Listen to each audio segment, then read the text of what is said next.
I received a comment last week about a video I made about shame, and I really just wanted to share more about it because it was such a good question. So this video is about shame, isolation, and the free state, and some thoughts about what we can actually do about it. So the first thing I think, which is really important in how I work with this sort of situation, is shame is actually a normal experience to have, in the sense that it has a purpose. The fact that I experience shame or that somebody else experiences shame doesn't mean there's anything wrong with us. And at the same time, the big problem with shame is that when we're experiencing it, unhealthy shame, that is, shame to a degree which is more than is appropriate in our lives. If we're experiencing it to that level, then it gets interwoven with who we think we are. And then those negative voices can start up. I'm so bad. What's wrong with me? Why can't I just do X, Y, or Z, or whatever it is? So the way, and obviously it's very, very individual, this. So, but just sharing my thinking around it. And I suppose it's important to me to say right here is that, you listen to me, you listen to somebody else, you're sort of working out what freeze is, maybe you're learning polyvagal theory or something like that. The theory is not nearly as important as what you make of it, right? So if you listen to me saying this thing, take the bits that are useful, listen to anybody else, take the bits that are useful, build your own map. And I think that's really, even before what I was going to say, that's the starting point. It's like getting to know what actually resonates with you, what starts to feel like it's taking you in the direction that you want. Because if we don't do that, we've already started our way of working with it with the thought that it's over there, it's outside of us. It isn't. We want to find ways that actually are really based on what we care about, what we find important, what we think is going to really help us. And of course, we make mistakes. Right? So back to that first bit I was going to say, I think it's useful to have kind of two strategies. And these are sort of thinking strategies before you get on to the practicalities. And that is one, to get in touch with what we really want in life, what we care about, what makes us feel good, where we get our pleasure from. And I know there are times when things are very, very difficult and it feels like this is impossible, but normally, almost always, we can find something that's slightly better or slightly less bad in our experience. It could be focusing on a body part, if that's something that works for you, feeling one's hands, going to, if there is a friend in the environment that you actually get on with, spending a little bit more time. Even just the question, what brings me a little bit more pleasure or a little bit less discomfort? Even just that question, holding it, starts to shape us for this possibility of something better, even if it's not here right now. So that's the one thing. And then the other side of it is actually how to work with the difficult state, in this case, shame, but it's actually true for any of these states which really take us out of feeling okay. So in regard to shame in particular, that first piece, that this is a normal experience to be having. The quantity of it, the impact of it in our life may be huge, but at its base, the actual essence of shame is to actually help us to learn.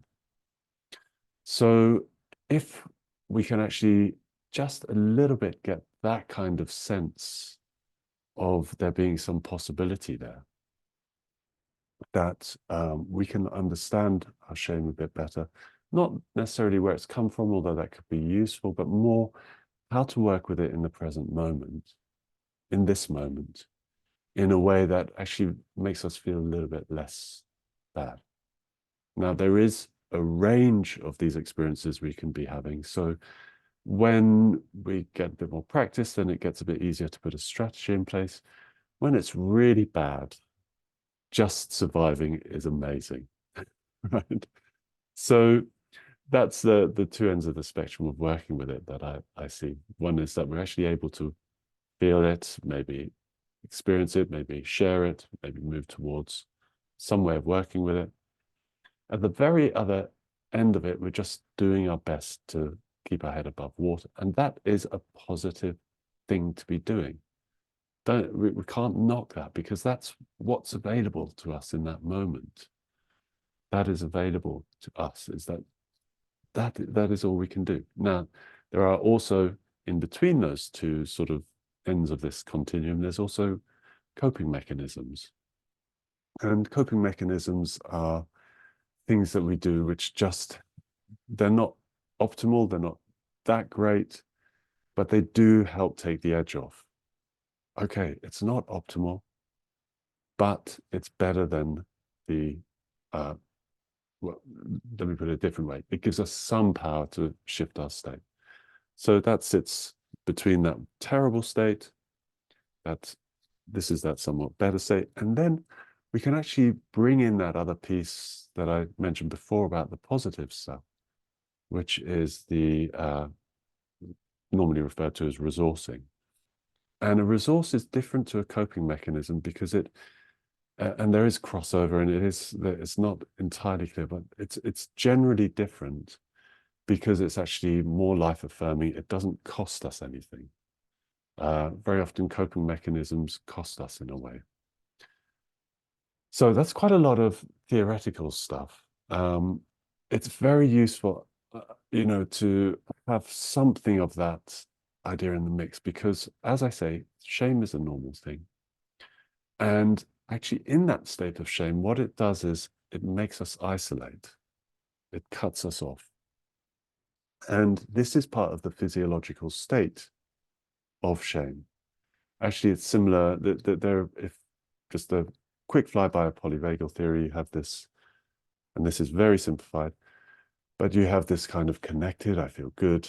That's this socially engaged state, which they talk about. And then you have this agitated or sympathetic energized state, which is sympathetic charge, might be anxiety if we're looking at it from this difficult space perspective. It's actually the energy with which we do stuff when we don't have fear attached.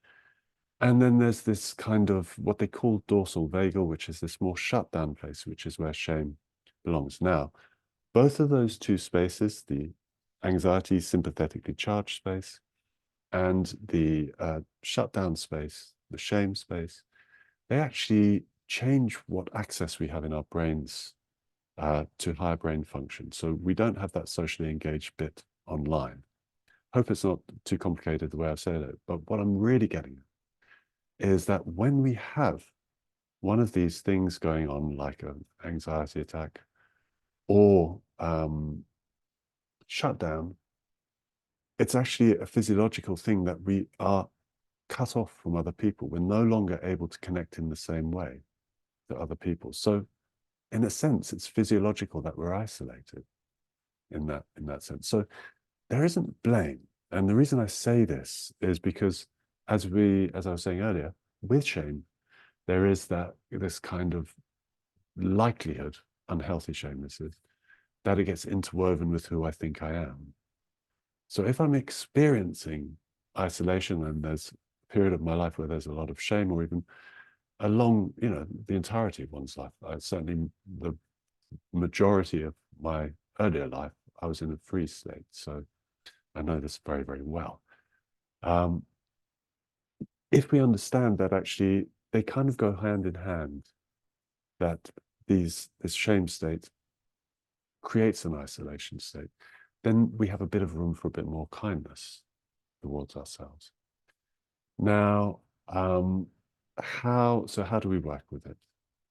The reason I've given all this preamble is because if we can just be a little bit kinder in those difficult spaces, kinder towards ourselves being in isolation, kinder towards ourselves, in this particular case, in this question, it was referring to getting out and living, which is struggling to do that, which is something I definitely have experienced.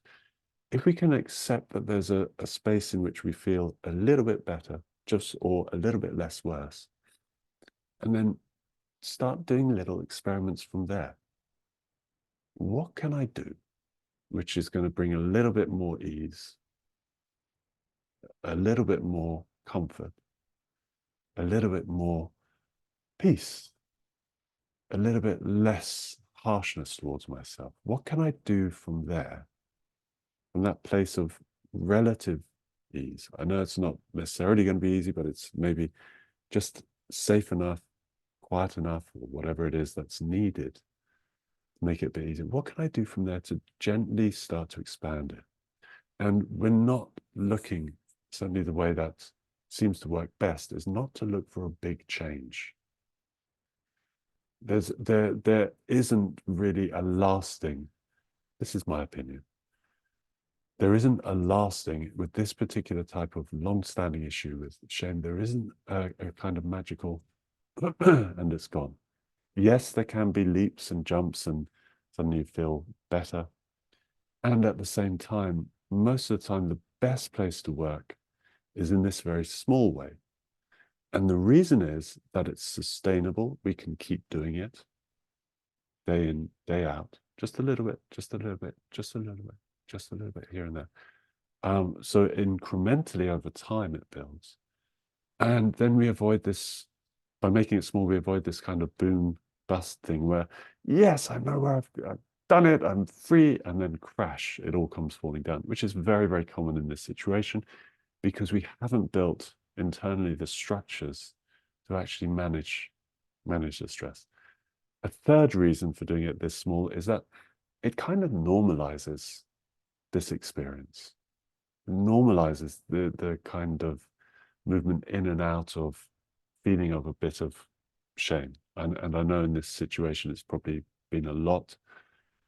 Even so, just getting a bit more okay with the feelings, getting to, oh, okay, it's there. I feel terrible, but maybe there's something I can do.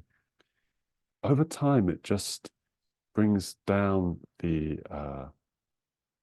sort of the intensity of it a bit, even though it can still feel very intense at times. It brings it down, and we get a chance to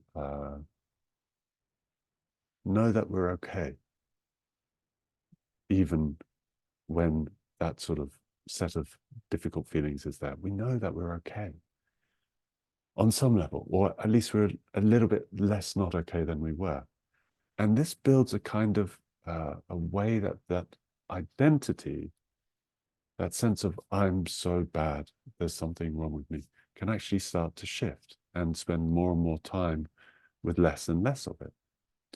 Now, another reason it's so valuable to do it in this small way is that any time that we try and do something new or that challenges us, the tendency is for our old patterns to come up.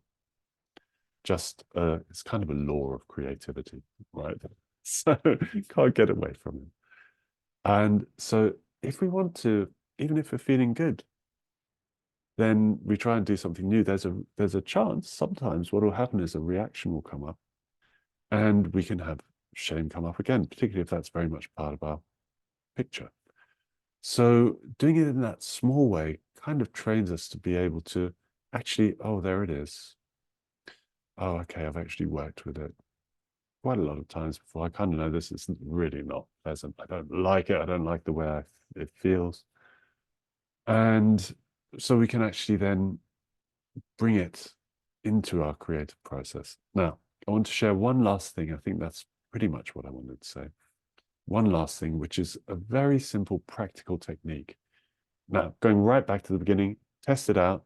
If you like it, great. If you don't like it, find something else. Okay, but this is one that seems to work, it definitely works well for me, seems to work well for quite a lot of people. And that's to get curious about what I'm actually experiencing in the moment when one of these things is going on. One of these, in this case, shutdown, withdrawal, feeling isolated. Oh, I'll come back to this in just a moment. There was one other thought in regard to the isolation. So starting small is actually connection can be very, very good. And it can be very, very scary. So if we're feeling isolation, to actually take a step towards somebody, some group that feels safe is a very positive thing to do to the extent that we can. Just wanted to mention that specifically in regard to feeling isolated. Back to this method, it's very, very simple. As I stand here now, for example, inquiring into my state, I can feel bodily sensations like a little bit of tension, around my eyes from staring at this little green light on my computer. I can feel lots of other bodily information. There's coldness on the back of my hands. And I can feel that as I'm talking, I'm moving a bit, and I can feel that movement. Then there's the emotional state that I'm experiencing, which is it's actually this. I find this subject fascinating. It has been a huge source of quality of life for me as I've understood this more. So being able to share that is actually a real pleasure to be able to share that. So I'm in touch with this sort of pleasure from that place, and I can see in my peripheral vision the rest of this room. So what I'm sharing here is this method of breaking down one's experience, and you can go into beliefs and thoughts and feelings and sounds and smells and what's outside of you, all of those sorts of things.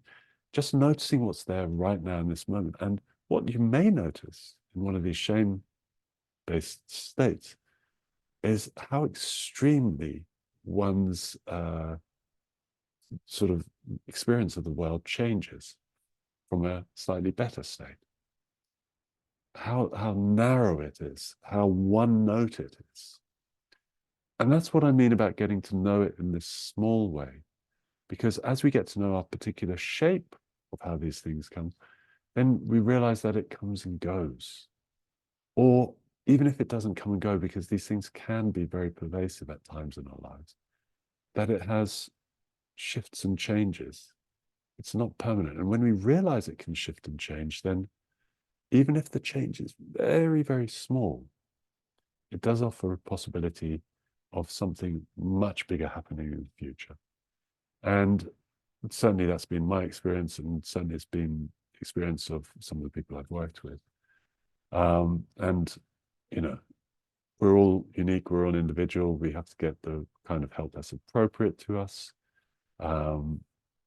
which may at times, we have to run it by a physician, etc., all of that sort of stuff. But I do feel there's a huge, huge amount we can do. And it really does start with this basic thing of inquiring into our experience. And yeah, I think finding out those little bits that bring us support, ease, joy, pleasure, at the same time as working with the shame-based experience itself. So I hope that some of that has been useful. Yeah, see you again.